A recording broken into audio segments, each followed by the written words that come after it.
Hello, everyone, and welcome to the tavern. G-Quuuuux is almost over. Thank you. As I've said to people multiple times this week, it's not so bad that I hate it. And it's not so enough that I can even say, you could kind of watch it. It's in that weird level of bad where it's not a good show, but it has these occasional moments. In fact, I think if I could find a set of compilations of the best moments, I'd just show someone that and say, you don't need to watch the show. It's mostly garbage. But here's like the 3 or 4 really good fights. And that's kind of sad because I was kind of looking forward to this. As I've said before, I was nervous about the staff not being able to write a coherent story or characters who have proper motivations. And while I was correct about that, it sucks being psychic. I tried to not enter this with a negative attitude, but by halfway through the series, I was kind of there. And by now, I am mostly apathetic, but the little things they do in the show that annoy me more so now than when they first did, which is a problem because it means I can't even enjoy the show anymore. And considering enjoyment is part of my scoring system, you obviously know that all episodes, especially these last 3 at the end, are all going to be hurting specifically from the fact that I don't enjoy watching this. So now that we have that out of the way, let's break down why I don't enjoy watching this.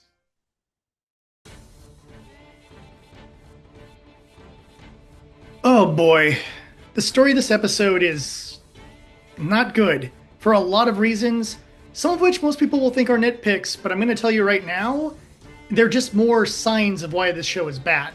So we open up with something that already seems like it could be interesting.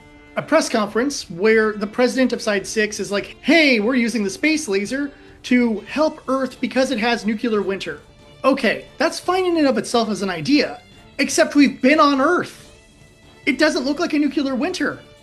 The skies were clear. The ocean looked clean. So please tell me where this new horrible nuclear winter is, where the skies should be coated with random debris and the water probably is going to look pretty funky. And yet everything looks nice. Now, sure, the mansion all could have been a dream. That's true, but that doesn't change what the ocean or the skyline looked like when they retrieved the Elemeth. You're already contradicting what we saw in a previous episode. Can you get continuity correct just between 2 episodes, please? After that, we see Lady Cassilia talking with her assistant about meeting up with her brother. Sure, that'll go really smoothly. We then catch up with the main Zeon team as they're a bit worried about what's going on with all the buildup of troops around the solar ray. We watch Chili Bowl as he's finishing up some training with Machu. Kind of cool that she's actually learning to be a proper pilot. And we see Machu interact with Komali. Yeah, they said her name like 4 or 5 times, so I can finally remember it. Thank you, show. It only took you 10 episodes. Anyhow, they talk a little bit. Machu isn't acting like a brat anymore. It's kind of nice seeing a little bit of character development there. And then Chili Bowl decides to be Mr. Exposition, which seems to be his primary role in the series now, as he discusses the trip to Jupiter and how it influenced him. He talks about how the mission was a failure primarily because cosmic rays ended up overwhelming their equipment and systems. Now, before people go and say, well, that could happen, I want to point out something. We have probes and satellites that have made their way to Jupiter and have endured the various radiation and magnetic fields of that planet. So if we can do that in the 21st century, you cannot give me any excuse why people in the universal century would not have been able to do that. It's very stupid. Then, before he self-deletes, the ship just activates and returns back to Earth. Sure. My question is, how did he survive the trip?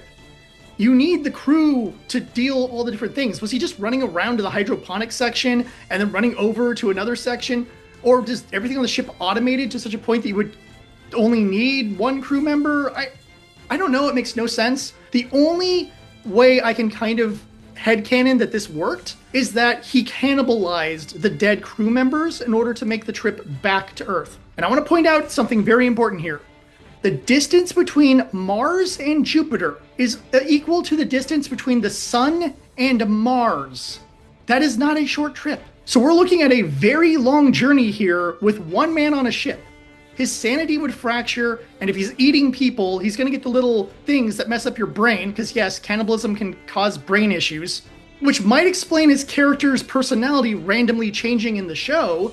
And then he does the whole emo, and then my soul was empty. And I met Shar and his soul was empty. And we're like, bro, 0 plus 0 equals let's go. So that. Oh yeah, he also gives her his gun. I'm sure there'll be a plot point later on. We then cut to Xavier and Jan, and they're preparing for a mission. And Jan is like, I only cook for people I like. To which I go, I didn't know Nan could cook. That's cool. And she seems to really be embracing the whole Diabla thing. And yes, I will use the proper term. I don't care what they say in the show. And Xavier is like, or you could not murder people. That's also an option. Because Xavier is still hyper ineffectual. We then go and see that Cecilia Zabi is finally having her long-awaited meeting with her brother. And they talk a little bit. Then, in proper Cecilia fashion, she kills them all with poison. Not only poison, but an aerosol poison. Which is really cool, and gives an explanation for why she has the mask up all the time. Though, I don't think that would protect you from an aerosol poison. But hey, whatever. I still appreciated it as a sequence. In fact, when one of the characters started gripping for their throat, I was like, wait, did Cecilia Zabi learn how to do a force choke? Because that's stupid enough to possibly make me like the show. If you're going to go that dumb, I might change my opinion. But so far, they have not reached G Gundam levels of stupid. Either be very stupid or very serious. Gundam is the worst when it's in between. We then get one of the highlights of the episode, where Xavier and Jan are leading a team to fight against the defense forces brought in by Girin. And so you basically see a handful of mobile suits versus a bunch of mass production Big Zams. There's drama because when they do the scatter beams, you see it damaging the allied suits. You see Xavier's suit barely holding together, even though it grazes him. The eye field generators create tension as they're trying to break through it.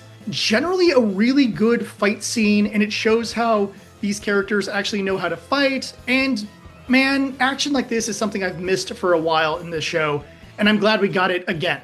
This is followed up with Neon getting a flashback of Cecilia being like, in order to survive, you need to make sacrifices. And then, hey, here's a gun. Perhaps you'll need it sometime. Because parallel storytelling, which, would mean something if this wasn't the third to last episode, and either character who just received a gun had a developing personality throughout the course of the series. Look, the most we're going to get is these two girls maybe pointing guns at each other and being like, wait a second, we could just be friends. Yeah, friendship is awesome. The Zeon crew is like, oh no, fight is happening. And Chili Bowl is like, Machu, you are the chosen one. Go out there and win. And then they are racing to the solar array, where we cut to those scientist people we had seen in like 3 or 4 episodes ago. They're back. And then Neon just smashes through the wall, kills them all, or at least kills 1 or 2 of them, I'm sure. I don't know, they're barely characters. But her smashing through the wall like Kool-Aid Man, that's pretty awesome. Then Neon hacks the solar array with her mobile suit, because apparently it can do that. She then targets a Bawaku and vaporizes it in a very beautiful sequence that is, again, another one of those highlight moments in the series. I wish the connective tissue wasn't garbage. The after-battle reactions are fairly decent as well. Machu is completely shocked. Xavier looks like he's questioning his loyalties. And then Machu and Xavier run into each other, and I was like, oh, this could be really cool. And then Chili Bowl is like, step aside, girl. I gotta fight this guy first. And I'm like, oh, cool. Machu flies off, she gets inside the solar array, she faces off with the G-Fred, and it's like, who is that person? This show is a freaking mess. There are a mixture of way too many ideas and not enough ideas. And it's hard for me to explain why that is. It feels like they had all these cool concepts, but no way to tie them together. So it's just like a bunch of little floating balloons that occasionally they grab one and they go, hey, look at this balloon. And then they let it go and they grab another, oh, this one. And they let it go of that one. And I'm like, well, that's cool balloons, but like story requires things to connect. It requires behaviors to make sense. And instead we just get a lot of events. And it is a huge problem with the storytelling throughout the series. And this episode, while there are some really cool moments, gets horribly hurt by the previous 9 that not only wasted time, that barely took time to set up these conflicts. And if you think this is bad, let's break down the characters, shall we?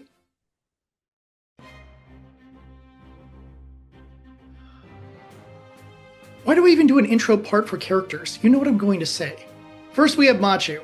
Machu looks like she's showing some maturity and some character growth in the beginning of this episode. The way that she actually refers to Ensign Kamali as Ensign Kamali, and then refers to Chili Bowl as Beard Guy. I kind of appreciate that. It shows that she might have a little bit of rapport building with the ensign, and that's nice.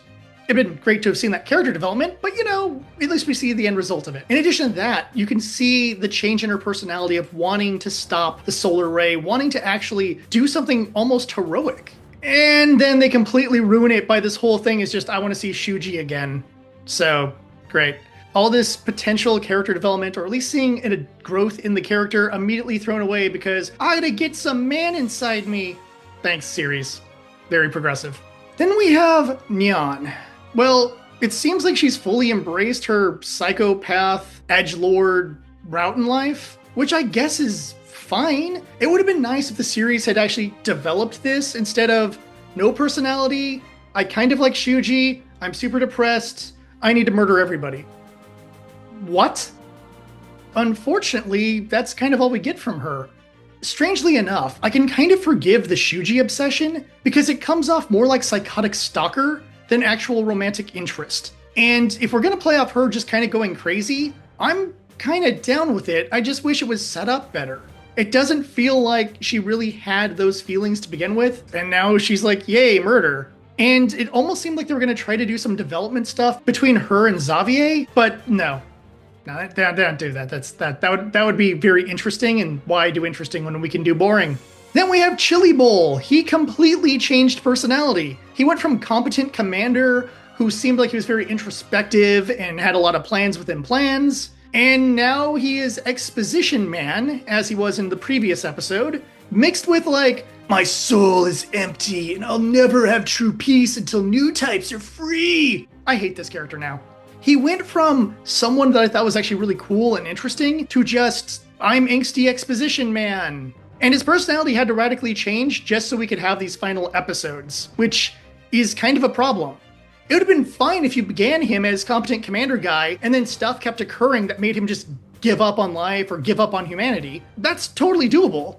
But they didn't do that. He just randomly now has decided, by the way, I was angsty the whole time and just sloppy, and why? Then we have our minor characters. Not a lot to say here, but I figured a few notes might not be a bad thing. Cecilia Zabi is murdery as ever. I do appreciate that. It's nice seeing her use poison again, like she did in Origin. I kind of would have liked more of her and Nyan growing closer. That could have been really interesting, but we're not going to get much more than like those couple of flashbacks to the fireplace sequence. Then we have Xavier, where, again, it just feels like he's kind of floating. Every time it feels like we're about to get something of character from him, nah. Initially, it seemed like they might be pushing for something featuring him and Nyan. Nope.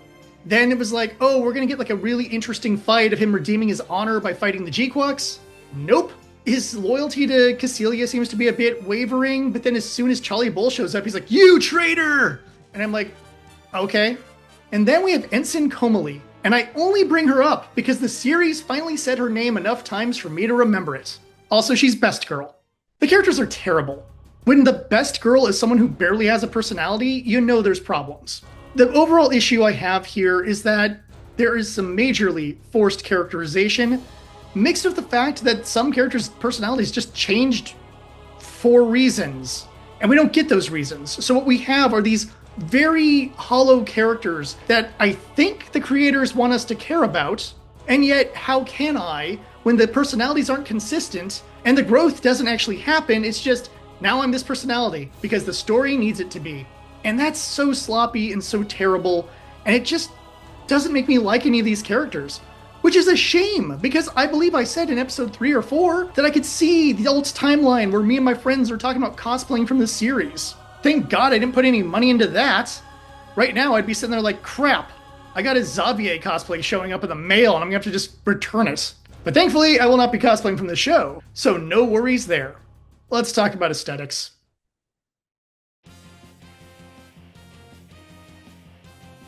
Aesthetically, we're doing pretty strong this episode. After all, I did make some commentary earlier about how good it was. When it comes to our audio, we get two really strong audio moments this episode. The first is in the battle with the Big Zams. There's a really cool battle song being played that kind of has a scherzo mixed with rock battle music, and it comes together really well. It reminds me of Gina's theme from Gundam Seed Astray. Really cool song that I most certainly recommend looking up just to hear this kind of wild, crazy mixture of rock guitar and fast piano. Our second great audio moment comes with the Zeknova attack against Abawaku, where you have a good mixture of sounds put together, where there's a little bit of like whale song sounding stuff, but kind of hearing screams while also having the music play, mixed with the Kira Kira sounds and other little things that are all coming together to make this really interesting tapestry of music. It is immediately undercut by committing the same sin that they've committed multiple times, where the end theme that does not fit the actions on screen is playing. Thanks for that. Again. Especially because it feels really out of place, and it's just like this upbeat, fun EDM song. And I'm just like, guys, again, stop it. Once is an annoyance. Twice really gets me upset. 3 times, I'm kind of pissed off. Stop it. And you know they're going to do it in the last episode. But at least in the last episode, we're probably not going to get some dark, heavy emotional moment. It'd probably just be some retarded polyamory ending, since that's what I've been expecting for a while now. On the visual side of things, it is nice to have that parallel storytelling moment where we see how both these girls get a gun from a parental-like figure? I think that's what they were going for. Too bad we haven't seen enough of these characters interacting with their parental type in order to really say, oh wow, this is really cool how they're showing how their interactions with these adults are affecting them as people, and now they're both getting guns, because that's obviously going to have some sort of payoff. That probably will not be much of a payoff. Although, if the series ends with Machu putting a bullet in Yan's head, kind of down. It's not going to happen, but I really would like it. Then, of course, the battle with the big Zams is really, really well done. It actually builds up drama. The action looks good. You can follow what's going on. Obviously, Xavier and Yan are in no real danger, but you have that tension, you have those worries, and they did a great job with it. Finally, the Zeknova sequence, the way they use the lighting, the way that the Kira Kiras are integrated, evaporation of people, the way things are positioned with the Earth and the way that space is being used. It is an excellently done sequence, and one of the highlights of the series as a whole. Too bad it's in this episode. Overall, the aesthetics are one of the strongest parts of the show. You know, if it wasn't for that crappy opening theme, I probably would want this soundtrack. And visually, this has some of the best visual moments of possibly any Gundam series. And that's kind of crazy to say, considering there are some really excellent visual moments throughout the franchise. And yet this one keeps doing really amazing stuff. Bravo to the art team, but I hope the story team gets thrown into Mount Fuji. Wait, is Mount Fuji a volcano? Anyhow, let's get to the final verdict.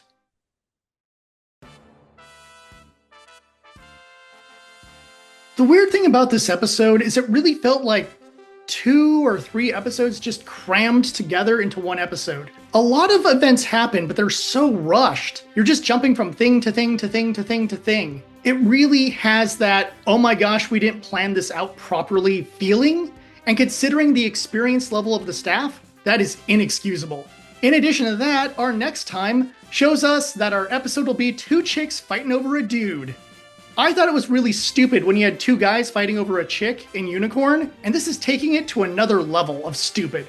It comes off really, really cringe when you do these kind of things. And I'm not saying this because I'm some sort of hyper-progressive or anything like that. I'm saying it as a person who likes good storytelling. 2 people fighting over a potential love interest is dumb. It really is. Because A, it completely removes the love interest's opinion in the subject. Having 2 people say, that's my woman, nah, it's my woman, or that's my man, nah, it's my man, and all that Jerry Springer crap doesn't really make for good storytelling. It'll make for good trash TV, I guess, but good storytelling? No. Because truthfully, the person who matters the most in this equation is the person they're fighting over. I don't think Shuji has any interest in either woman. In fact, if this series ended and Shuji and Xavier got together as a couple, that would be more believable to me than Shuji getting together with either of the girls. I don't even know if Xavier's gay, I just first character that came to mind. All that being said, what really hurts this show is the previous 9 episodes. If you want me to care about the events that are occurring, you should have made me care for 9 episodes straight, not just have it all fall apart. That's why this week's verdict is 2 out of 5. We have some good story moments, but it's surrounded by garbage. Our characters are horribly inconsistent, which mostly makes them not really relatable or likable. The audio is fairly good, but then they keep creating audio sins for some reason. The visuals are the high point of the entire episode, but overall, I just don't enjoy watching this show anymore. There's nothing that drives me to say, oh my gosh, I really like this. And I don't hate it per se, but I know I'll never watch the series again when it's over, because it's given me no reason to rewatch it.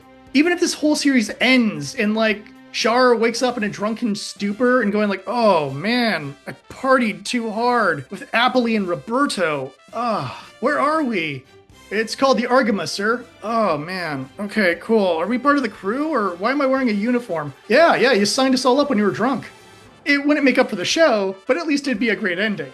I'm just glad the series is basically over. We got 2 episodes, there's no way they're gonna be good, and after that, it's done. And I'll never have to have another season of this garbage ever again. It's really a shame. I like the mobile suit designs, and I would have loved to have picked up some of these model kits. But it is my personal rule, if I don't enjoy the show, or if the show has something that really bothers me about it, I'm not buying the mobile suits. So sorry, Bandai, you lost a customer on that one. Thank goodness there's enough Universal Century, After Colony, and After War units that you'll constantly have me as a customer. But still, I'm not buying this series. Let me know what you thought of the episode in the comments. Do you even care about the series anymore, or are you just watching this to see how much yelling I'll do? I think I'm only watching it to find out how much yelling I'll do in my videos. So, if you're in my camp, cool. Otherwise, I am planning some more Gundam-related videos for the future, but honestly, I think after this series is done, I'm gonna need a little bit of a break from Gundam. I'll still do videos, obviously.